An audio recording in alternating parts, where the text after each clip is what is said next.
Bonjour Ralph, Bonjour Yann, comment ça va? ça va bien? Je me suis remis du 50e. Là. Il n'y avait pas de champagne, mais c'était la grande euphorie. Oui, notre 50e émission, oui. Ça en fait, hein? Mais Oui, il faut marquer l'occasion. ben oui. Est-ce que tu voudrais présenter notre invité spécial? Oui, avec plaisir. Alors, bonjour, Nicolas. Euh, Bonjour. je vous présente Nicolas Gaube, qui est aussi connu sur le nom un prof heureux ou le prof heureux, qui est professeur de sciences de vie de la Terre, c'est ça? Formateur également. Et puis, tu vas peut-être nous parler de ça, de chargé de mission auprès de la délégation académique au numérique éducatif de Montpellier. Ça fait long sur une carte d'affaires, ça. Oui, c'est très très long. Mais entre nous, on dit la DAN. La On dit la DAN, DAN. Et d'accord. je me suis dit, si je vous dis DAN, vous n'alliez pas comprendre. Donc j'ai tout détaillé. Je me suis dit, voilà, Oui, c'est ça. ce serait mieux. Parfait. Oui, donc bah voilà, ouais, je suis prof dans le sud de la France. Oui, Et effectivement, en plus de cette casquette-là, je suis donc chargé de mission parce que dans notre académie, dans notre région de la France, on a un projet autour des Open Badges. mm, Et donc, je suis chargé de cette mission-là, donc de réfléchir au concept d'open badge et pour valoriser les postures professionnelles des profs. Donc, ce sont des open badges destinés aux professeurs pour valoriser toutes les actions de formation qu'ils peuvent entreprendre. Et voilà, donc, et puis aussi créer une sorte de réseau entre les ouais. différents collègues en fonction de tout ça. Voilà ce que je fais Et pour YouTuber la DAN. aussi. Et aussi, bah oui, youtubeur du coup, puisque toujours dans Comme cette nous idée tous, hein, de... c'est ça, on a été lancés là-dedans. Et Puis, puis, puis ouais. laisse-moi te couper, Nicolas, parce que moi j'ai pensé, ben, nos auditeurs, ils vont voir Nicolas, puis il y en a qui vont dire, je le connais, lui, parce que tu as une certaine célébrité maintenant hein, du fait que Ouais, tu es sur j'espère. YouTube. Non, c'est vrai. Et on passait aussi, pour ceux qui n'ont pas vu Nicolas, on va montrer un petit clip qui, selon moi, nous dit vraiment c'est qui Précédemment, Nicolas Gault. précédemment, dans un prof heureux. Je vais dans PPT, Média, et là-dedans, il y a toutes les images de mon fichier Google Slide. Nous avons vu comment créer un Geniali de toutes pièces. Après ce premier tuto, vous vous dites que vous maîtrisez Geniali et que vous n'avez plus rien à apprendre. Que vous êtes naïf.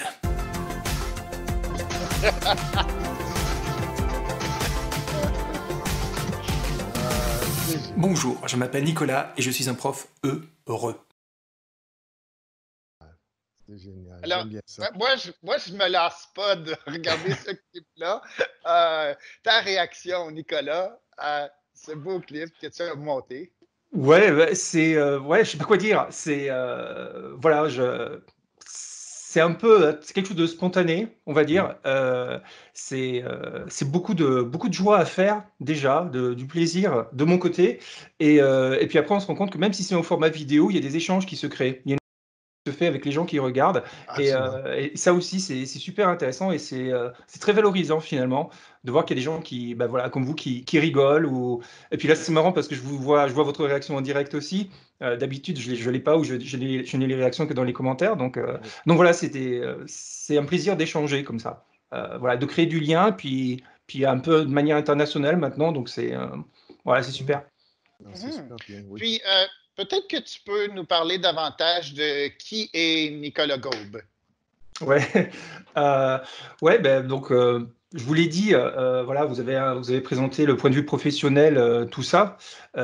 C'est vrai que ça prend une grande, grande part dans ma vie. Le fait d'être prof, c'est carrément une passion avec tout ce qu'il peut y avoir aussi de contraignant dans dans ce que peut être une passion, quoi.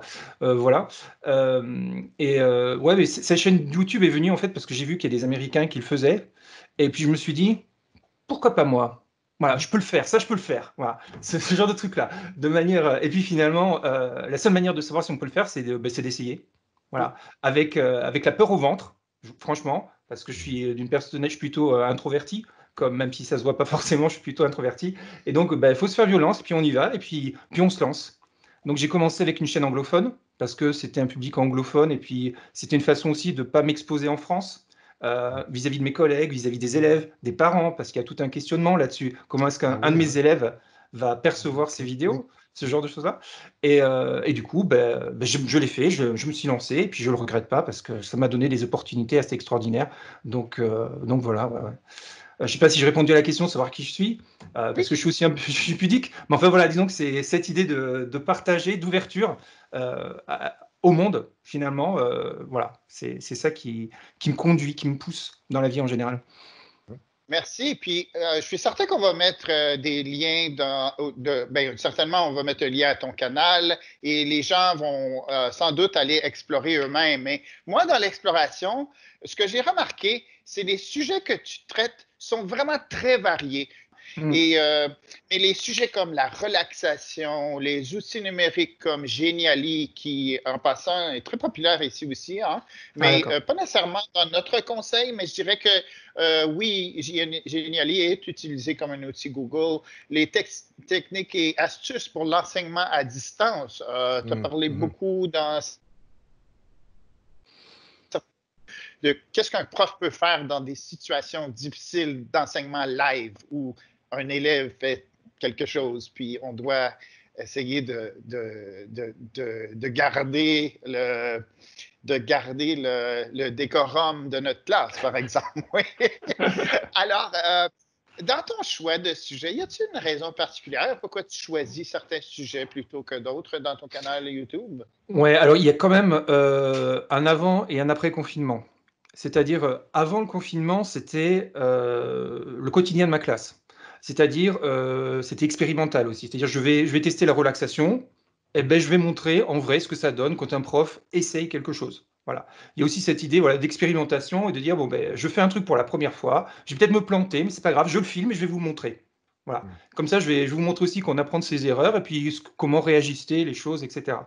Donc, la relaxation, c'est souvent suite à des lectures que je fais sur Internet ou comme ça, et des choses qui m'interpellent. Et je me dis, ça me semble intéressant. Voilà, le fonctionnement du cerveau, je suis prof de SVT, donc sciences de la vie, le fonctionnement du corps humain, le fonctionnement du cerveau sont des choses qui m'intéressent. Je me suis dit, voilà, donc ce sujet-là en particulier, on va tester, on va montrer au sein de la classe, in vivo, voilà, dans un environnement in vivo, comme disent les scientifiques. Et après, donc là, c'est plus improvisé, en vrai, quoi, dans le réel avec les élèves. Et maintenant, pendant le confinement, j'ai senti qu'il y avait des besoins de formation sur l'outil de visioconférence qu'on nous a demandé d'utiliser, voilà, qui a ses limites aussi. Donc, il fallait que j'explique aux collègues comment pallier les limites et comment essayer de s'en sortir malgré tout. Donc effectivement, il y a... Et puis après, bon, j'ai acheté du matériel, j'ai pris l'habitude de faire des vidéos, donc effectivement, le montage, etc., j'ai progressé là-dedans aussi, c'est sûr. C'est sûr.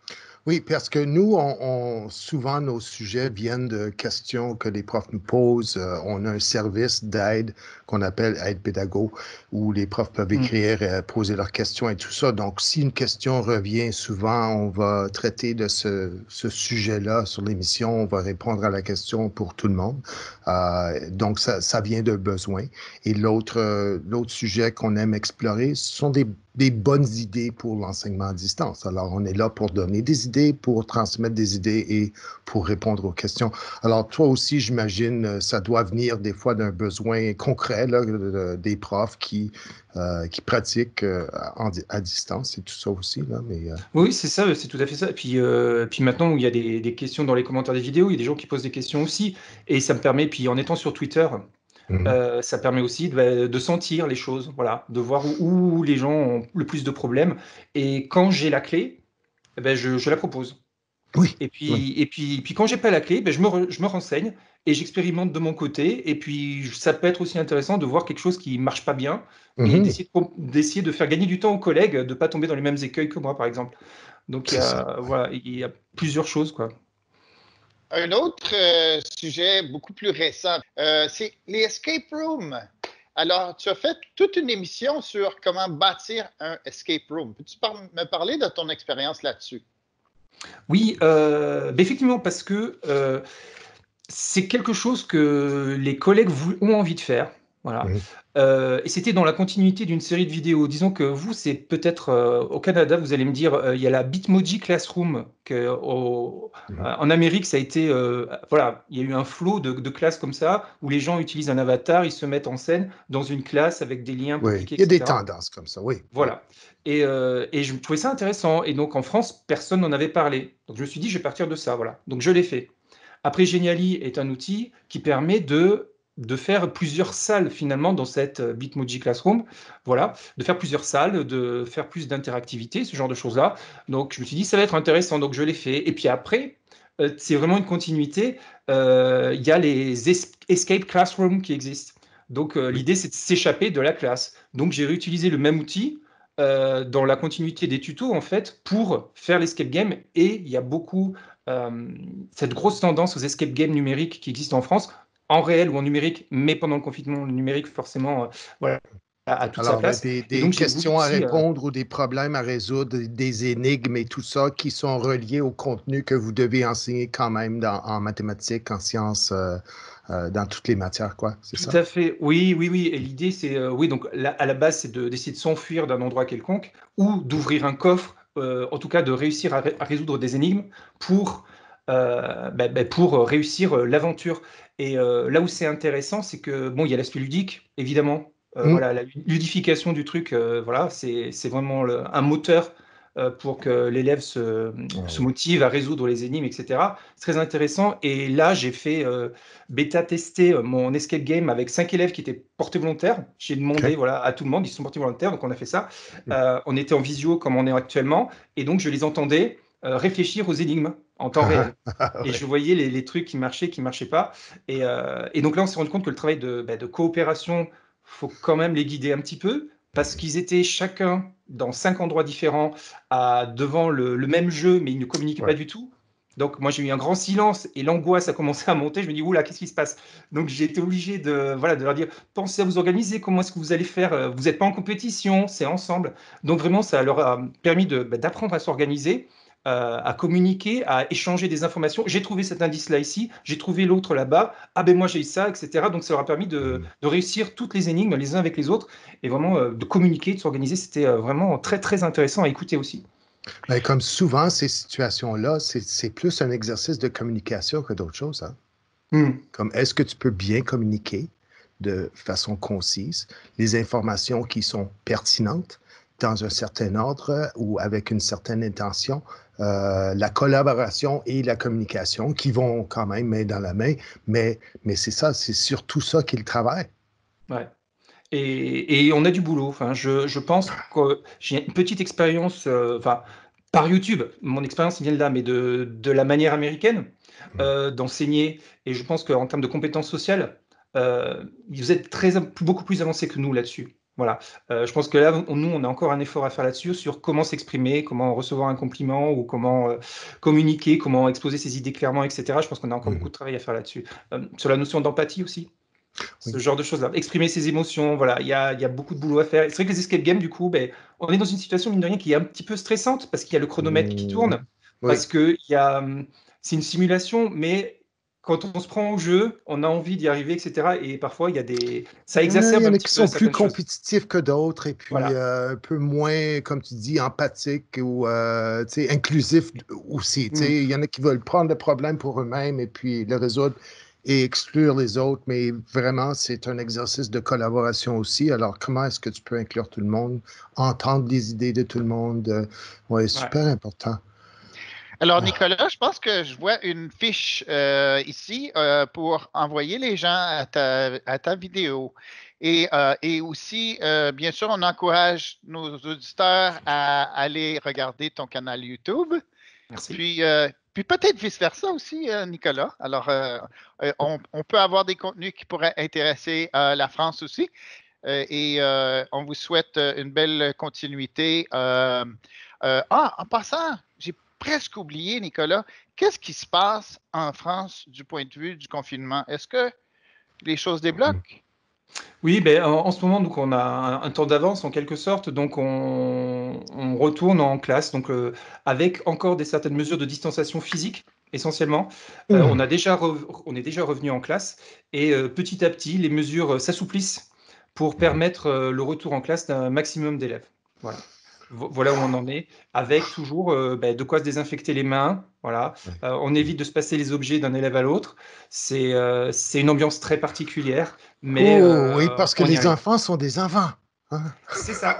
Et bon, moi je suis au collège, donc ça va mieux, mais Oui, je un peu pense mieux. vraiment à tous mes collègues des écoles primaires, les directeurs des écoles qui ont dû tout organiser, changer, déménager les classes, etc. Ça a été très compliqué, je pense beaucoup à eux. Hmm. Mais Ben, toute merci notre d'être avec nous empathie aujourd'hui. et oui, puis bonne chance avec la nouvelle mini-rentrée Ouais. que vous allez vivre et vous nous donnerez des nouvelles. Oui, Oui. avec plaisir, avec plaisir. Merci beaucoup pour cette invitation, hein. Ah, Vraiment, ça fait plaisir. j'apprécie énormément. Et je passerai le message à tout le monde et à tous mes contacts avec plaisir. Voilà. OK. Puis on se reparle. Hein? Bien sûr, avec Merci. plaisir. OK. À bientôt. Au Merci, revoir. Au Nicolas. revoir. Bye. Au revoir. Euh, Wow. ouais, non, c'est super. Mais tu vois, on vit à peu près la même chose partout, là, mais je ne sais pas si je serais prêt pour une rentrée maintenant, là. Euh, oh, wow, c'est raide, ça. Euh, Toi, tu voulais nous parler de Les être à deux, deux places en même temps. oui, les deux places en même temps, Ralph. Ah, donc, Alors, tu as maîtrisé l'art ben, d'être à oui. deux places en même temps. Moi, j'essaye pendant des années de faire ça. J'avais une formation en même temps que j'ai une réunion, j'ai des conflits Euh, d'horaire. Maintenant, tu l'as tout résolu, nos conflits d'horaire. Ouais, ouais. ouais. Ouais. Ben, Comment tu fais? moi, j'adore mon téléphone. Puis, OK. alors l'autre jour, je vais te raconter l'histoire. Alors l'autre jour, je vais essayer de faire ça en 2 minutes. OK. L'autre jour, je suis rentré dans une réunion avec mon téléphone au lieu de rentrer avec l'ordinateur. Puis OK. l'idée, c'était que je voulais être mobile parce que il y avait un risque, un gros risque que je doive sortir du sous-sol. Alors, je commence la réunion avec mon téléphone et je me suis rendu compte à un moment donné que j'avais besoin de faire un appel Teams pendant la réunion. Alors, à une autre personne, un appel direct avec Et tu ne voulais pas le... nécessairement quitter la réunion parce que tu étais déjà dans une réunion. C'est ça, OK. exactement. Alors, j'ai fait mon appel Teams à l'ordinateur. Puis, j'avais répété ça une fois auparavant. Et ce qui était arrivé, c'est que il y avait déjà eu, je ne sais pas pourquoi, mais Teams ne me permettait pas d'avoir deux appels avec mon compte à deux endroits différents. Euh, Puis là, j'ai eu la révélation de ma vie que si maintenant, je ne sais pas qu'est-ce qui a changé, mais OK. maintenant, je peux faire un appel Teams de mon ordinateur pendant que je suis dans une réunion Team avec mon téléphone et les deux peuvent se faire de façon simultanée. Donc, je suis en effet à deux endroits en même temps. Je suis dans un Hmm. appel à travers Teams qui s'est fait avec le même outil finalement, qui est le Skype Teams, si je peux Oui. appeler ça comme ça, pendant que je reste dans la réunion sur mon téléphone avec Teams, Oui, avec ben, l'application puis Teams. à part de quelques petits problèmes techniques, genre l'écho dans le son, si les deux microphones sont ouverts en même temps, ça pourrait causer des conflits là. Mais si ton microphone sur l'ordi est en sourdine parce que tu écoutes et tout ça, puis tu parles dans l'autre, ça va. Mais je peux voir aussi des implications pour, disons que si tu avais des sous-groupes d'élèves, tu créais comme 3 ou 4 sous-groupes, ben toi, ça te permettrait, sans quitter une réunion pour te joindre à l'autre, tu pourrais sauter, basculer d'une réunion à l'autre, le groupe Ouais. 1, et jaser avec eux, et ensuite cliquer sur le groupe 2, jaser avec eux autres, où est-ce que vous êtes rendus et tout ça, et ainsi de suite. Donc, ça pourrait être génial, ça, pour Oui, partager, te partager entre des sous-groupes d'élèves oui. qui travaillent indépendamment. En fait, tu sais, si les élèves sont au travail et que le prof est a besoin de faire une petite parenthèse avec un élève en privé, Mhm. Oui, il peut le faire. Il coupe oui. sa caméra, coupe son micro, Puis, il fait il faut que ce soit une réunion, hein, Ralph, par exemple, parce qu'un Oui, il faut que appel ce soit une direct à un réunion. élève, Non, ça c'est ne ça, oui. fonctionne pas encore. Non. Mais tu peux créer la réunion très vite Ah oui, oui, oui, avec non, ton tout à fait. calendrier. Et Puis puis, là, tu peux aller jusqu'à 5 réunions en même temps, en simultané. Qu'est-ce qui arrive quand tu cliques sur la deuxième réunion? Ça met la première en attente. mhm. Alors, il y a une petite boîte ici où tu peux cliquer pour reprendre cette réunion-là. Et puis, éventuellement, tu aurais en haut à la droite de ton écran toutes les réunions dans lesquelles tu es participant actif à ce moment-là. Alors là, tu peux juste défiler puis dire, oh, je veux retourner au groupe B, groupe C, etc. Donc, ouais, c'est super. Alors, j'encourage les gens de l'essayer. Alors, tu rentres dans ta réunion sur un bidule quelconque, tu ouvres Teams sur un deuxième bidule, Oui. puis tu essayes de faire ton appel direct ou ta Oui, réunion ou en une direct réunion, ou sur cliquer l'autre sur une autre. bidule. Oui, parce que des Ouais. fois, on a 2 réunions et on sait qu'on va être en retard pour la deuxième. Ouais. Alors, on pourrait se joindre à temps et puis, tu sais, juste taper un petit message, je termine une autre rencontre, mais je suis là, j'écoute. Oui, oui, oh, tout à fait. Et le troisième morceau pour aujourd'hui, Ralph, qu'est-ce que Ouais. c'était? Moi, j'ai un petit message à donner qui est quand même important parce qu'on l'a découvert cette semaine et je ne vais pas me répéter, mais tu sais, on apprend des choses quand on a des problèmes. Euh, mais essentiellement, c'est ça. Le problème qu'on a eu, c'est qu'il y avait quelqu'un qui avait organisé une réunion. Et dans cette réunion-là, on dirait qu'il y avait 2 types de personnes. Il y avait des personnes qui pouvaient clavarder et il y avait d'autres personnes qui ne pouvaient pas clavarder. Et pourquoi? T'sais, pourtant, bon, tout le monde, c'est tous des profs, ils ont tous le même courriel, c'est pas des visiteurs de l'externe, rien de même, là. Ce que la personne avait fait, c'est qu'en faisant la réunion, il avait fait la réunion comme une réunion de canal. Alors, tu sais que, bon, je vais juste partager mon écran très rapidement là, juste pour être certain que tout le monde se comprend. Je m'en vais dans mon calendrier, je clique sur Nouvelle réunion et ici, je peux ajouter un canal et ça me donne, bon, tous les choix de toutes les Ouais. équipes dont je suis propriétaire. Mhm. Il avait choisi un canal parce que pour ce regroupement-là de personnes, il voulait créer un Teams. Alors, oui, il y avait des profs qui étaient dans ce Teams-là, mais il y avait d'autres profs qui ont cliqué sur le lien pour se joindre à la réunion. Ils pouvaient parler, ils pouvaient écouter, entendre les autres, allumer leur caméra, ça, c'était pas un problème, mais ils ne pouvaient pas clavarder. J'ai trouvé le problème et puis je vais vous montrer c'est quoi le message d'erreur là, que j'ai trouvé. Le problème, c'est que si tu n'étais pas dans le team, dans l'équipe, Mhm. Ouais. tu ne pouvais pas clavarder. Le clavardage était limité aux membres de l'équipe seulement. Mhm. Voici la capture d'écran. Je vais juste le mettre plus gros ici. Est-ce que je peux... Le clavardage dans les réunions de Canal est uniquement accessible aux membres de l'équipe. Donc, parce qu'il avait fait une invitation où il avait invité un canal et il avait aussi partagé le lien avec n'importe qui peut cliquer sur le lien et se joindre, mais ceux qui se sont joints avec le lien, qui ne sont pas membres de l'équipe, ne pouvaient pas clavarder. Et on a découvert ça. On a découvert une deuxième chose. Une fois que tu as, euh, comme du moment que tu as fait une réunion de canal comme ça, tu Mhm. ne peux pas changer Tu peux pas ça. aller dans options de réunion Non, puis mettre non. un autre. Si OK. tu as des participants individuels, tu vois, moi je mets des gens ici, bon, tout le monde qui est dans la réunion, ça, c'est pas un problème. Ouais. Mais aussitôt que tu invites un canal, Mhm. tu peux plus enlever le canal. Tu peux modifier les autres personnes, les autres participants, Mhm. en enlever, en ajouter, mais tu ne peux pas enlever le canal.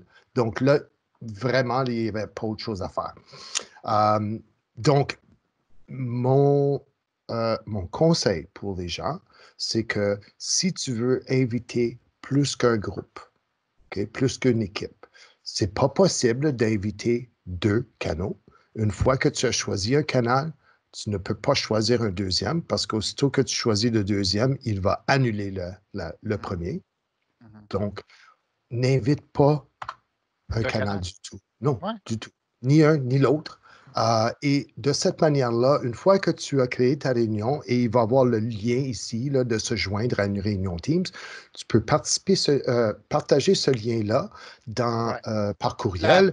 Les gens peuvent les mettre dans la conversation d'un canal, dans la page de publication de ton Teams pour que tous les élèves puissent cliquer ou les membres de l'équipe puissent cliquer sur le lien, mais n'invite pas de canal si tu veux que tout le monde puisse cliquer et participer. Wow. C'est une belle émission, ça, Ralph? Pas pire, hein? Ben oui. Je pense qu'il nous en reste comme, je vais dire 3, peut-être 2. On va voir. Mais... Pas beaucoup, mais on s'en va jusqu'au dernier jour des classes. Et puis, donc, on est là avec vous jusqu'à la fin. On s'était dit, je regardais les vieilles émissions pour la 50e. Là. Et puis, on l'avait dit. On donne le coup. Au mois d'avril, on l'avait promis. On a dit, si les profs peuvent aller à tous les jours, faire leur enseignement en ligne, nous autres aussi, on peut être là tous les jours. Puis, on va être là jusqu'à la fin avec vous. Alors, bon après-midi, Yann. Et on se revoit lundi. Lundi. Oui. C'est ça. Moi, je ne travaille pas les fins de semaine. Oui, c'est ça. Merci, Ralph. Salut, Bye. Salut, là. Bye, tout le monde.